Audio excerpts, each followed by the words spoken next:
Fenomena sholat tarawih kilat kembali menjamur di sejumlah wilayah di Indonesia. Di Indramayu, Jawa Barat, sebuah pondok pesantren menyelenggarakan sholat tarawih hanya cukup dikerjakan dalam 7 menit. Sholat tarawih kilat tersebut telah dilakukan selama 15 tahun di pondok pesantren Al-Qur'aniyah. Pihak pondok juga mengklaim sholat tarawih kilat juga merupakan permintaan masyarakat.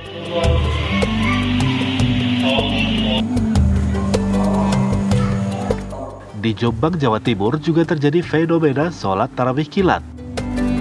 Di Masjid Nurul Iman, Desa Janti, Kecamatan Jogoroto, Jombang, Jawa Timur, pelaksanaan sholat tarawih berlangsung hanya 10 menit. Sholat tarawih 23 rakaat ini pun dilaksanakan dengan gerakan dan bacaan super cepat. Uniknya, hal tersebut telah dilakukan bertahun-tahun.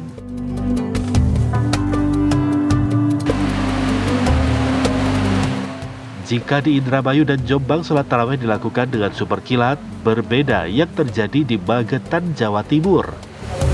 Di Pondok Pesantren Al-Fatah, Desa Temboro, Kecamatan Karas, Kabupaten Magetan, Jawa Timur, ratusan santri melaksanakan sholat tarawih hingga 8 jam.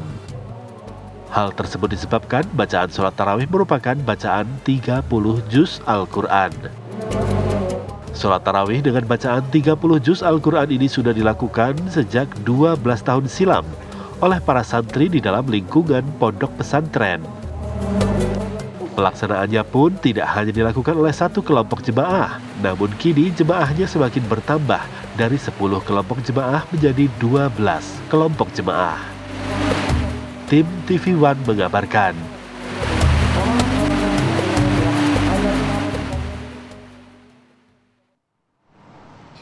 Ya, tarawih ada yang super cepat, ada yang cukup lama. Memakan waktu 8 jam, ini sebenarnya hukumnya seperti apa? Kita juga akan bergabung dengan 3 narasumber yang sudah bergabung di lewat Zoom. Sudah ada Kiai Haji Asroum Niam Soleh, Ketua MUI Bidang Fatwa. Assalamualaikum, selamat pagi. Assalamualaikum, Pak Kiai. Waalaikumsalam warahmatullahi wabarakatuh. Selamat pagi, salam sehat. Meski puasa harus tetap Salam sehat. Kemudian juga ada Pak Ustadz Azun Mauzun, pengasuh Pondok Pesantren Al-Qur'aniyah, dan juga Pak Ustadz Barle Musadat, pengasuh Pondok Pesantren Al-Fatah Temboro. Assalamualaikum. Assalamualaikum Bapak, Pak Ustadz. Waalaikumsalam. Mudah-mudahan kita. Saya mau ke Ustadz Azun dulu. Nanti mau cepat dulu. Saya langsung aja cepat ya. Ke Ustadz Azun. Ustadz Azun, ini kita agak terkaget-kaget kalau melihat beritanya. 18 detik per rakaat, selesai dalam 7 menit sholat tarawihnya. Sebenarnya ini kenapa bisa seperti itu Pak Ustadz? Dan kemudian agak bingung juga ya, bacaan cepat berarti ya? Jadi tarawih kilat di pesantren kita ini sudah hampir 15 tahun, Mbak. 15 tahun ini karena permintaan masyarakat sekitar dan para santri untuk mempercepat gerakan sholat yang ada di pesantren kita ini.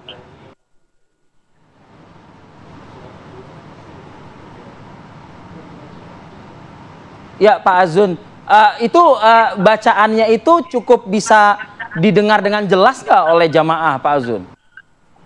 Sangat jelas, makhrajnya sangat jelas, tajwidnya sangat jelas. Makhrajnya jelas? Jelas, jelas sekali. Pak, pernah ada komplain nggak dari jamaah? Tidak pernah. Selama 15 tahun itu tidak pernah komplain. Jadi tidak pernah komplain. Tadi Anda katakan, iya. Pak Ustadz. Gimana? Baik, Pak Ustadz, tadi sudah bertahun-tahun pondok pesantrennya ada. Apakah Betul. memang sudah dari tahun-tahun sebelumnya melaksanakan sholat taraweh dengan super cepat ini? Sudah 15 tahun, Mbak Rati. Malah pada waktu 15 zaman tahun. pandemi, betul. Malah pada zaman pandemi itu kita kurang malah 6 menit setengah. Zaman pandemi ya. 5 menit setengah. Pak, berapa rakaat itu, Iya. Pak? 23 kan? 23 semuanya. Ya, 23 ala NU. Oh oke. Itu metodenya 2 salam gitu ya, Pak Ustadz? Betul. 2 salam betul. Tapi berarti memang bacaan-bacaan yang digunakan dalam sholat taraweh ini bukan surat-surat yang panjang begitu ya Pak Ustadz biasanya? Surat pendek semua. Contoh ya. Surat pendek semua. Allahu Akbar. Betul. Oke, ada target juga nggak sih misalnya dalam 1 bulan ini hatam gitu 30 juz? Ya itu kan di setelah taraweh, Mas Fadil, di barusan, bukan di dalam taraweh. Oh, berarti beda ya. Tapi kenapa akhirnya bisa sampai 7 menit begitu Pak? Apakah Ya. memang ditargetkan dari awal sholatnya jangan lama-lama atau gimana? Atau memang secara keinginan natural? jamaah, jangan-jangan. Atau keinginan jamaahnya? Bukan ditarget Mbak ya, ini keinginan jamaah, keinginan para santri, karena di tarawih kita ini kan tidak ada orang tua, tidak ada perempuan, semua ini rata-rata di bawah umur 40 tahun. Oh, Jadi semua oke. sudah terbiasa. Jadi karena faktor usia tersebut ya kemudian ya disesuaikan lah begitu ya Pak Ustadz Azun ya. Betul. Oke, saya bergeser nih ke Magetan, Jawa Timur, ke Ustadz Barley. Ustadz Barley, kalau di Magetan ini apa nggak dikomplain juga oleh jamaahnya? Sampai 8 jam? Sampai 8 jam Ustadz. Sebelumnya saya ingin meluruskan sedikit ya. Jadi yang 8 jam ini bukan wajib untuk seluruh santri dan jemaah masyarakat. Jadi yang untuk santri pada umumnya dan masyarakat pada umumnya, kita cuman 1 malam 1 juz. Kurang lebih 1 jam. 1 malam? 1 jam selesai. Oh, baik. Jadi yang 8 jam ini 30 juz dalam 1 malam ya Pak Ustadz ya? Ya, justru yang 8 jam ini adalah permintaan dari beberapa santri dan beberapa ustadz, beberapa masyarakat yang merasa kurang dengan 1 juz. Gitu. Nggak langsung jadi 30. Pertama kita bikin 5 juz. Ternyata masih kurang lagi, mereka minta 10 juz. Masih kurang terus sampai 30 juz. Kurang lebih sekarang yang ikut tiap kelompoknya itu sekitar 80 orang lah yang ikut. Dari macam-macam dari mana-mana. Ustadz Barley, artinya sampai di hari kesekian Ramadan ini di pesantren, pondok pesantren tempat Anda ini sudah berapa malam melakukan sholat tarawih 23 rakaat dengan selesai 30 juz? Kalau sekarang udah tiap malam, jadi nanti malam udah malam ke-8. Dulu awal-awal, mungkin 10 tahun yang lalu kurang lebih, nah itu awal-awal naiknya sedikit-sedikit. Sekarang udah 30 juz terus. Bagi orang-orang yang pengen sudah itu. 30 juz tiap malam, Ustadz? Tiap malam, selama 1 bulan full. Jadi setiap malam kita hataman Quran. Jadi Pak Ustadz itu dimulai dari jam berapa sampai selesai berarti dekat sahur ya Pak ya? Betul, jadi begitu selesai itu makanan sudah tersedia. Jadi kita memang sediakan tim. Timnya ini dia nggak ikut sholat, tapi dia yang menservis. Nanti setiap 4 rakaat ada break, snack dan kopi, lanjut lagi berapa rakaat ada break, sampai terakhir begitu selesai witir, doa, itu sahur udah siap, tinggal makan. Jadi enak, mereka fokus sholat aja. Ustadz Barley, pengalamannya, mohon maaf nih Ustadz ya, pengalamannya tapi gimana para santri-santri merasa terpacu terus begitu, nggak ada yang kendor gitu? Iya.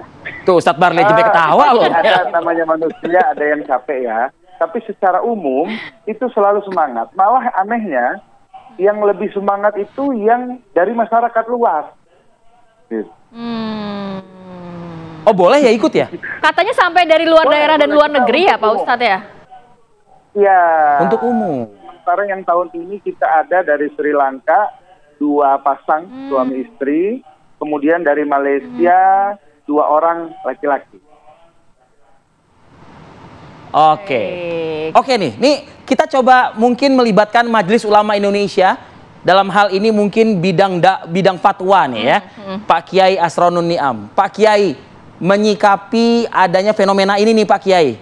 Nah mungkin Pak Kiai bisa memberikan pencerahan. Pencerahan lah. Hukumnya seperti apa? Buat kita nih umat Pak Kiai. Ya, terima kasih Mas Arif Fadil ya. Yang pertama ada aspek syariahnya dulu ya. Kemudian yang kedua aspek maqasid syariah. aspek syariahnya, pelaksanaan sholat itu bagian dari ibadah mahdhah yang harus memenuhi syarat dan rukunnya. Jadi isunya bukan soal cepat atau lama. Bisa jadi cepat, dia terpenuhi syarat rukunnya, dia sah.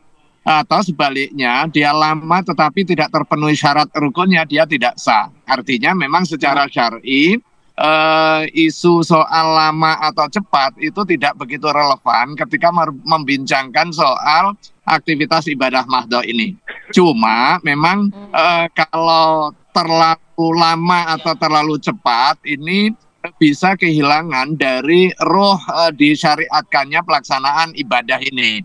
Yang pertama yang harus diperhatikan adalah terpenuhi syarat rukun sholat di dalam syarat sah. Salah satu syarat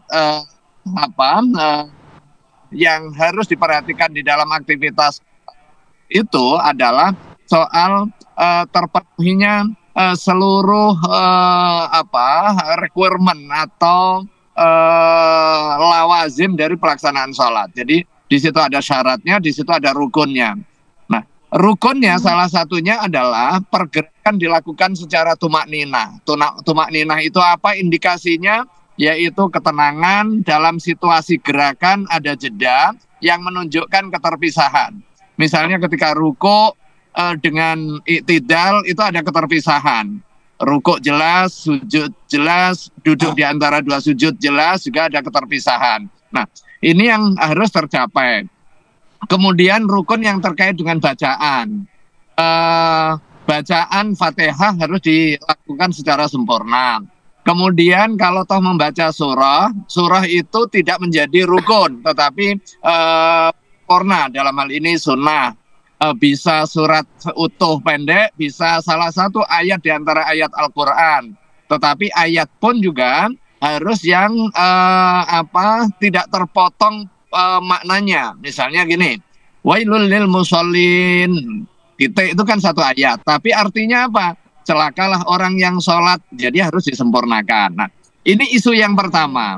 Kemudian tuntunan baginda Rasulullah SAW, memang kalau berada di dalam jamaah makmumnya itu beragam, itu diminta untuk meringankan. Jadi idza amma ahadukum annas falyukhaffif. Apabila kamu mengimamin masyarakat yang plural, yang jamaahnya dari mana saja, itu peringan. Karena apa? Karena di dalam makmum jamaahmu itu bisa ada fihimus shaghir, ada anak kecil, ada yang dewasa, ada yang senior, kemudian ada yang punya kebutuhan, ada yang sakit dan sebagainya. Kalau sholat sendiri boleh dilamain. Cuma kita harus pahami juga, ya, kalau bersifat khusus seperti yang di Temboro, kan jamaahnya khusus tuh. Boleh nggak lama? Ya boleh. Kemudian yang di Al-Quraniyah, boleh nggak cepat? Boleh, tapi total syarat rukunnya tetap terpenuhi. Nah, kayak gini gerakan nih misalnya, begitu imam sudah berdiri, nah ini salah satu ketentuan di dalam jamaah, harus ada pengikutan makmum kepada gerakan imam. Kalau imamnya sudah sujud sementara belum sujud, baru mau sujud kemudian makmumnya sudah duluan atau duluan makmumnya, ini bisa menyebabkan ketidakabsahan salat. Baik Pak Kiai. Oke, kita lanjutkan nanti diskusi kita Pak Kiai dan juga para Ustadz. Usai jeda berikut kami akan kembali.